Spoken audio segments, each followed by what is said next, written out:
spiritual malady it's actually described quite well in the doctor's opinion in the Big Book. It says the alcoholic is restless, irritable, and discontent until they can again experience the ease and comfort that comes from taking a few drinks. Drinks he sees others take with impunity.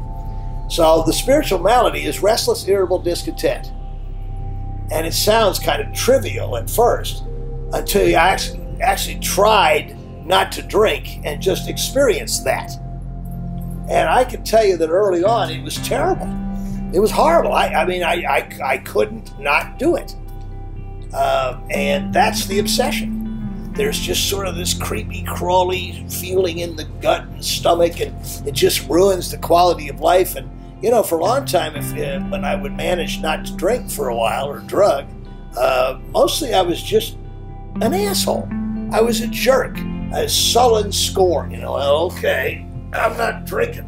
You're not going to have any fun either. You know, that kind of attitude toward life. This program is designed to help us identify that and then be rid of it and basically outgrow it. It is really a very childish feeling. You know, I mean, I had the attention span of a mosquito. I was extraordinarily demanding, very much like an angry 4-year-old in a 40-year-old body. You know, very grandiose. I want what I want. I want it now. You people better get in line and give it to me. Then when you wouldn't, well, I'll show you. I will drink at you. And I did that. I mean, this is what makes early sobriety difficult. That's why we talk about going to a meeting every day, getting a sponsor, reading a book, talking to people, talk through it. So, you know, ultimately at some point, by the grace of God, I became willing to just experience that. And I still experience every once in a while from time to time. Another word for it is just boredom. You know, okay, it's one of those days. Well, okay, it's one of those days. But I'm a man of integrity now, and I go ahead and do the right thing anyway. It's called being a grown-up. Okay?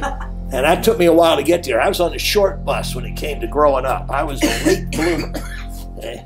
So, you know, and I've learned today, of course, that now that I've cleared away the wreckage of the past, and I've found an activity that I really enjoy doing. It's a higher purpose. It's a service kind of thing, which I never thought I'd be happy doing. I now discovered that the way I handle those feelings of agitation, that's the word that's used in the part on Awakening on page 86. It talks about agitation. It's another word for it. What do I do with agitation? I've learned how to pray. I've learned that the essence and the purpose of prayer is to invite God to calm me down. See, it's not about getting God to give me something or fix the world so I approve of it or change other people. I'm asking God to change me. That's when it all started to work. But early on, it's difficult. You know, that's why we recommend people go into treatment centers and protected environments, halfway houses, whatever, early on, because it's all but impossible to resist it on your own. You need help. And here we are.